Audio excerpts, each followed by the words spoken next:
So now we're going to talk about informative assessment, folks. And I really want us to be thinking about informative assessment is part of responsive teaching. What we learn from our kids guides how we teach, guides how we plan, and what we do. And I just have a couple little examples from work that I've done. This is from Lauren Rotzian's class on the left, and this is from Lorna Newman's class on the right, teachers I've worked with. And these examples are actually coming directly from these books. And the green book is, we're pretty following that closely for this second chunk, chapter 3, and it's all about thinking for middle years. So I'm going to start with one of my favorite things I do. If you know me, you know how much I love doing this or some version of this. People, feel free to adapt it. Just use a couple prompts. Of course, French immersion people, en français, mes amis. Sorry, ooh, that was close. I almost said mon ami. One person. Here we go. So here we go. I do something where I'm actually doing this with kids. So I tell them words that describe me: low key, serious, demure, and they're like, "Oh, Mr. Schneller, stop it." So yeah, you know, upbeat and chatty and a coach. And so I get my words down. I invite them to get their words down. Again, I say any strategy, I do it with the kids. I don't just ask kids to do it. What are your favorite books or stories? What are things you like to do with your friends? What do you think things you like to do when you're alone? What do you think you like to do with your family? That's so beautiful what kids share that they do with their family, right? They fish with their family. They eat with their family. They burn things on the barbecue with their family until they get a gas line. And then they're like, why didn't we get this sooner? Things I'm very good at or interested in is incredibly rich and important. Things that we don't know or don't realize, or we make assumptions as teachers, right? We think we know that kid versus hearing from that kid. Things I'd like you to know about me. I've had many kids say things like, if I do this, I need a break. You know, this is a touch spot. That's a hot spot for me. My hopes and my dreams for myself, I've received such powerful things in that box. One kid who had been out of school for most of grade 8 wrote he wanted to be a pilot. And so Linda, my co-teacher, and I are like, really? Well, lo and behold, people, 12 years later, that kid's a pilot and my kid is an airplane mechanic for the same company. So it just really moves us to thinking about hearing from students. I love this one. The easiest way for me to show what I know is it really gets us towards differentiation. And then one thing I'd like to get better in school this year. If you don't teach everything, it's always heartbreaking when they say math and you're not teaching math this year. That was humor. Thank you, John Harris. Thank you, John Harris, for participating. Also on the back, I also offer kids a place to kind of talk about things that they're worried about or fears. I let them know that what they're sharing with me, but I also let them know if there's something that's really important about their health or their safety, I will check in with a counselor if I need to, right? So, but otherwise, it's not like I'm passing it off to someone. And I get things about public speaking, failing. I get spiders a lot. With me, peeps? So you're not gonna have time to chat about this, but I just want you to think about the idea about how does this kind of a process help us bring student voice into our classrooms, right? How does that help us shape our planning based on who our kids are versus this incredible thing I planned with my teaching partner that maybe doesn't draw from the kids that I have. Peeps in the house. Here is, I'm gonna take us to literacy assessment for a minute. In terms of, and of course you could think about this in terms of any kind of assessment. And I'm just going to get us thinking a little bit about when we think about the performance standards, everyone, they give us places to focus in terms of making choices in terms of our formative assessment and teaching. And so colleagues around British Columbia have been working for many years now around developing performance-based assessments to give kids a chance to show what they know and can do to help us guide our teaching. And they are based on these aspects of the performance standards. When we do some kind of a performance-based assessment that's got literacy or reading involved, I make sure that I'm choosing a text or more than one text that will be engaging for kids. And if possible, it has something to do what we've been learning about. So we're not reading a mystery text, but actually building. And I'll show you in a sec on the next slide, a couple of my favorite sources to go to. I ask them open-ended questions, so not right, like I got it right questions. I just want to see what their thinking is in terms of engaging with the text. And immersion people, you'll see me say this in a second. I want open-ended prompts en français. right? I want to see what kids' thinking is, not just can they give me back what was on the page, because that's not thinking, that's just finding something and filling in the blank. I want to conference with my students about their reading, and then I'm going to score it, if I can, with a teaching partner using the performance standards. And I'll show what that looks like in a second here. Here's a couple places. This is thanks to Jen Gvac, who's a learning commons teacher in SD43. These are a couple pieces of text that she chose. She used Common Lit and Newsela. I'm a big fan of Newsela, everyone. I have no stakes in it, but you can go into it and type in the name of what you want, like plate tectonics, and get 20 articles on plate tectonics. You can also adjust the reading level in terms of before you print it off. So Francois, I could take the same article and I could make it more accessible and more challenging and give kids a choice. But the point is I want to use something typical that I would use with my kids, because then I want to see what they can do. So that's why I'm not a big fan of like a reading test, because that's outside of context. I'd rather do something that relates to what we've been learning about. And if you're like, I don't have time to find a text, but you use a textbook, use one page of the textbook, people. So you can see what they can. I'm serious, people. Are these free? Newsela, I think at 40% of their content is free, folks. So you can pay for more, but you should be able to get tons. There you go. Everybody's answering. I don't even need to talk. Everybody's answering each other's questions in the chat box. Thank you, Rachel Lacroix. You are forgiven for being late. Okay. And then here's an example. I just want to show an example. This is Casey Howard, who teaches at Coquitlam Middle in French immersion. And so she took this text from Radio Canada, but she adapted it for her students. Immersion teachers, you know what I'm talking about. We just don't slap a piece of text down. We make it meaningful. But because they are learning about human rights right now and voice, that's why Casey has selected this text. So what do? You always give the kids a chance to think about what they know. A good assessment is just like good teaching, right? So you activate prior knowledge first, you brainstorm. What do we know about this? What's going on? What do you think? And then I always, if I'm going to do a reading conference with them, I've already kind of chosen a paragraph, or I let the kids know that I'm going to have them read a paragraph to them quietly, not in front of other kids, but just so I can see their thinking. So I can make thinking tracks notes in terms of what I got. And then here's an example of my anchor questions. This is Faye Brownlee and myself. Over the years, we've developed these. And so I use these questions with the text so that kids can get their thinking out. So they read the text, they answer the questions. And while they're doing that, that's when I conference with kids about their reading. What are you noticing? What's important? And folks, immersion folks on the right, thank you to Medjabin Datu for doing the French version with me. I will say that at McMath Secondary, Ecole McMath, they actually do the formative assessment in French. In Coquitlam, they actually, on the next slide, you can see they actually do, this is my beautiful printing, everyone. So they've been learning in French, but we actually did the assessment in English. So we just made sure that the kids knew what geological time was en français. But that activating prior knowledge step is really important, because then kids are already thinking about what they know. It's not a cold read, it's a performance assessment. What can you do? Yes, I do understand that the performance standards are under some kind of revision, everybody. Yeah, all of them. Here we go. And then it's best to score with a partner if you can, right? Somebody from your bubble, somebody from your 60 student bubble. I'm sure you're getting to know them quite well now, friends. And so you actually look at the student work and you say, what do I see in this work? This is Morgan and Madison doing some scoring together.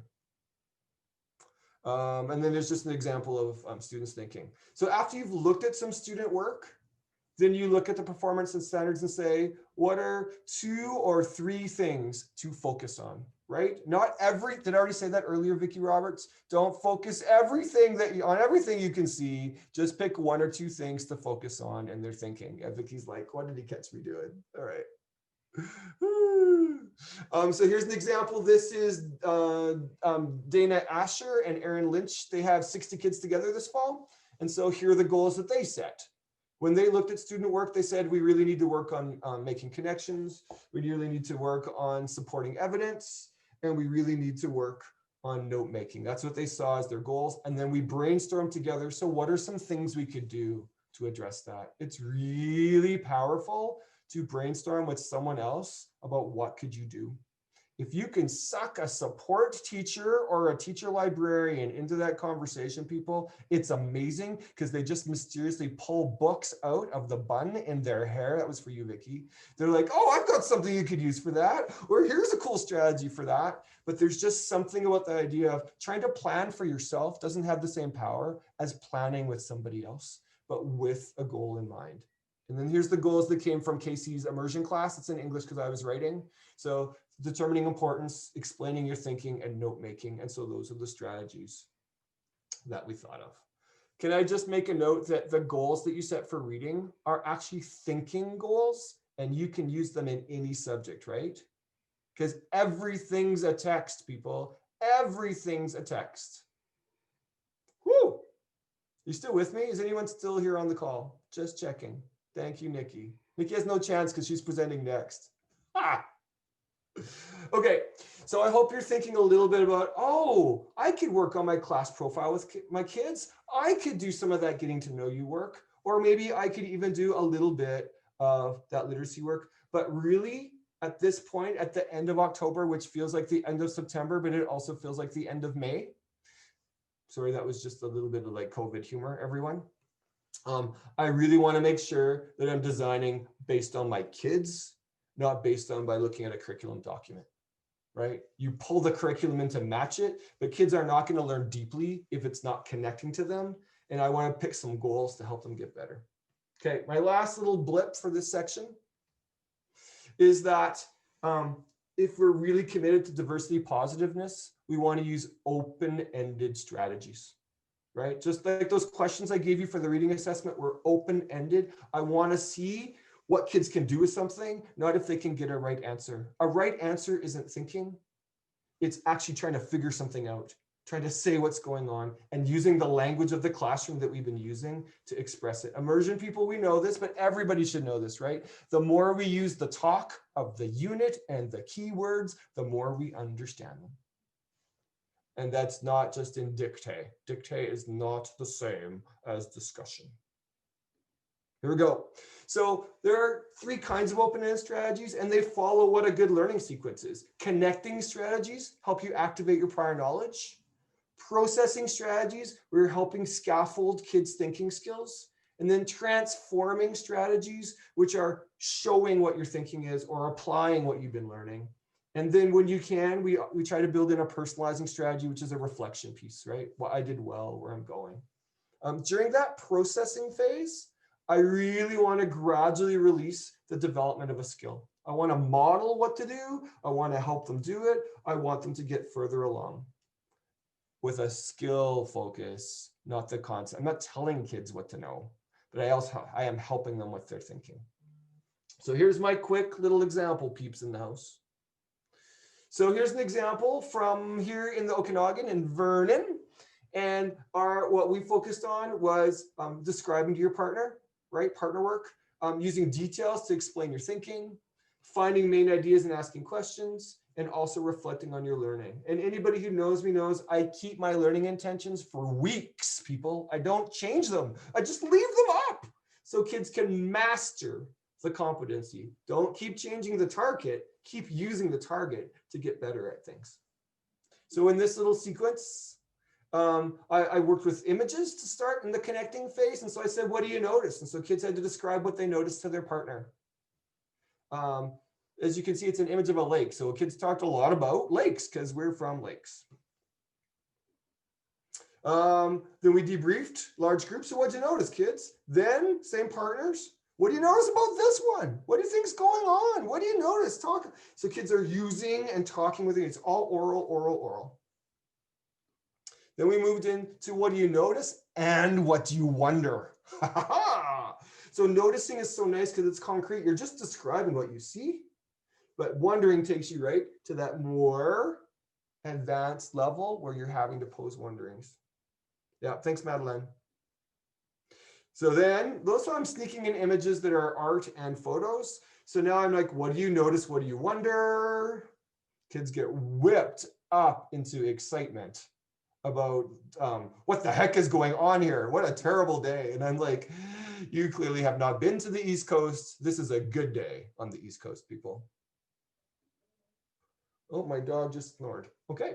And then I moved into what do you notice? Sorry, what do you notice? What do you wonder? And what is life like for people here? So you can see I'm building the thinking, just adding one more layer. And there we go. Kids really, because you've already primed the pump and they're talking with their partner, then they're like, I noticed this, I wonder that, I think. So they're building those thinking skills together. Can you see how I'm scaffolding everybody? Whipped up in a safe way, Denise Winter. I whipped up for learning. Adults. All right, and then here's my little tester at the end. After we debrief what's life like, and they tell me all kinds of cool things. They're like, well, what's life like? You're like, whoa! Remembering that it's open-ended, people. And so I would call that an image set, right? I've collected several images so we can have conversations. It helps to have more than one image because every kid does not connect to every image, do they? And so I know in my set, I've got something for kids that I know will be a hook for them. It's got a competency focus. Even in my connecting phase, I'm using the competencies that we're working on in our classroom.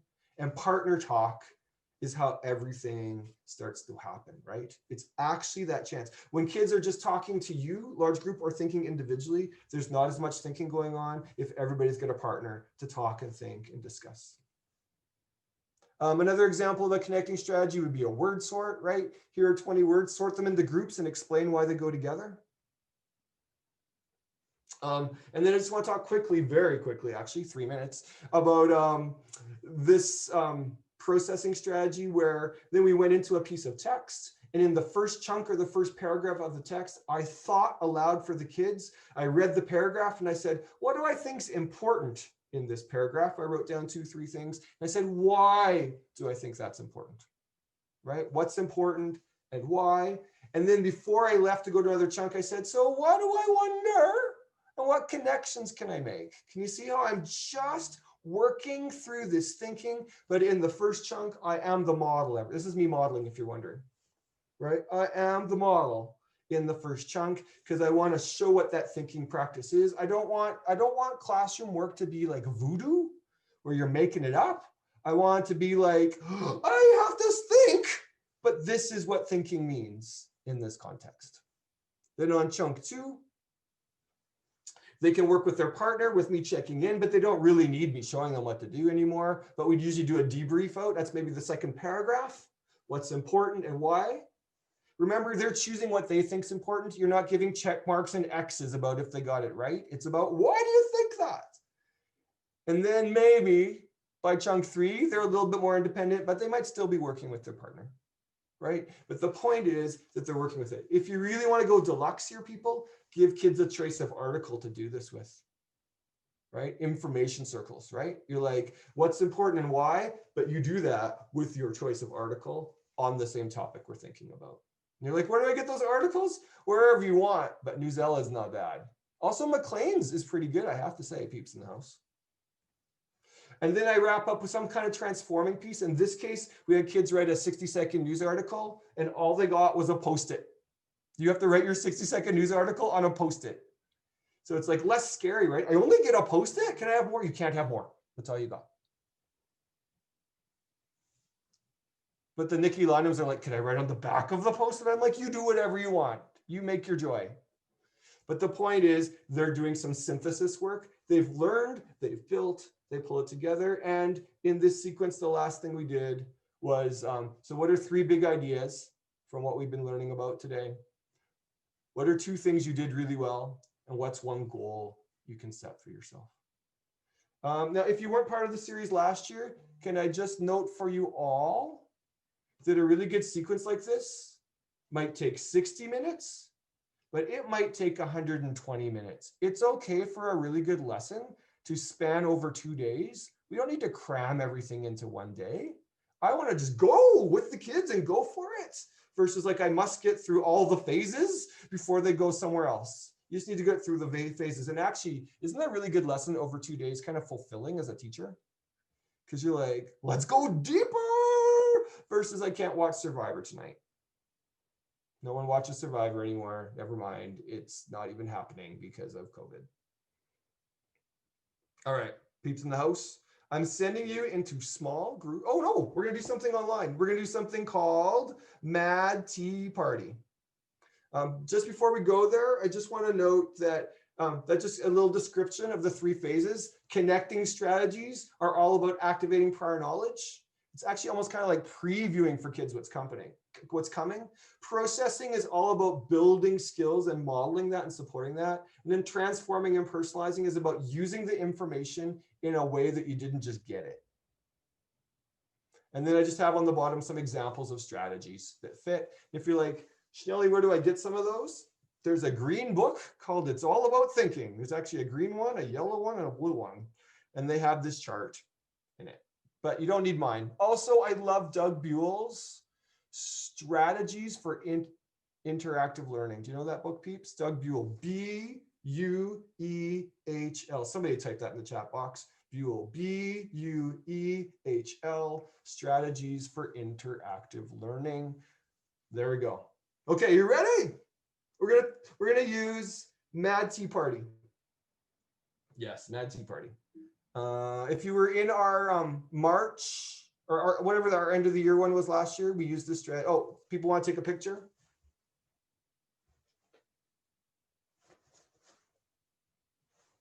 I don't know why I go straight to America's Top Model. Like, I don't know. Concave. Here we go. So Mad Tea Party is another one of these liberating structures. It's open-ended. It welcomes everyone's voice. If you're teaching online, I hope you're using these people, right? Open-ended, uses everyone's voice, gives kids a chance to get their thinking. And it's just like partner talk where every kid gets to think. If you're doing face-to-face teaching and you want to do Mad Tea Party, it's the same thing as inside, outside circles, everybody, right? A kid on the inside, a kid on the outside of the circle, and you got a partner to talk, and then you move. It's the same idea, right? Every kid's thinking. Okay, here we go. Mad Tea Party. Oh, perfect, Alana. There you go. And I don't need to hear about your opinion about Johnny Depp right now. It's just the image I could find at the time. I'm not endorsing Johnny Depp. Here we go. So Mad Tea Party, everybody, we're just curious. I can't wait to see what you got. You're digging deep in terms of what your thinking is, but you're also having fun, right? We're just seeing what we got. And then just on your first thoughts, because you have to type something into the chat box. Here's the kicker though. I'll give you a prompt and you type, do not press return. Try to wait because I'll tell you to press return and we'll all get a cascade of responses at the same time. Why is that a great strategy? Because no kid sticks out, right? Rather than being the person who has to share, if we all type in and we all press return, we all did the thinking, but it doesn't make anybody, for people who are uncomfortable sharing, it means, oh, it's just going to be mixed in with everybody else. It's part of a waterfall. Oh, okay, you ready? Get your fingers ready. And the people who are in groups, somebody's going to have to type on behalf of the group. Here we go. What's something that you want to reflect more on from that chunk? What's something you or your team wants to reflect on more from that chunk? Was it the literacy assessment? Was it connecting strategies? Was it setting goals? Was it the getting to know you where you find things out from kids? Like people, how are we planning without hearing from kids what they do and what they love and what they like and what they need? Don't press return yet. What's something you want to reflect more on from that exciting chunk of goodness?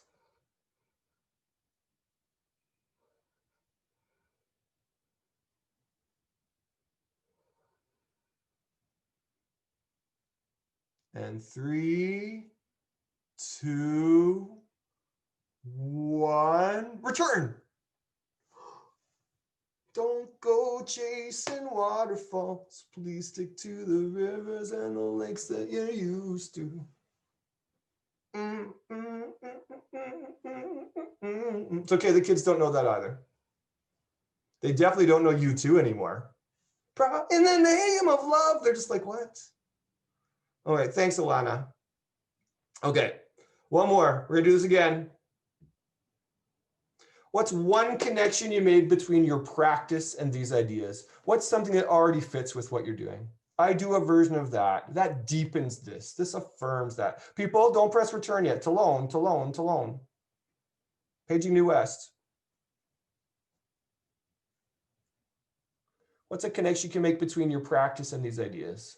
Yeah, this fits with this. I try to get more partner talk going. I try to use open-ended things. I ask kids what they're interested in. I set goals. How about this, people? I set goals from my literacy assessments. I make the goals public.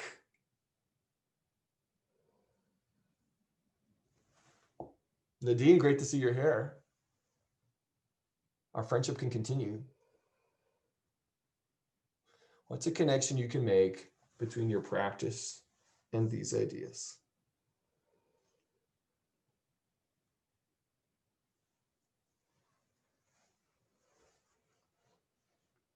I see at least 2 people who had to press return already. Talking about go slow and not too fast. We'll also work on your trigger finger, everybody. But yeah, it's really important, right, to think about not I have to get through this lesson today versus this really good sequence could take 3 blocks of time. That's good teaching, everybody, and that's great learning. Nobody learns from going fast. We learn from going deep and having more than one opportunity to engage with something. Okay, 3, 2, 1, blast off. Helen Erickson's here. Yes. Thank you, Nick Moore. Yeah, good. Chunks of text, people. There's so many things I could have gone on for a while, hey? Do things in small chunks and practice.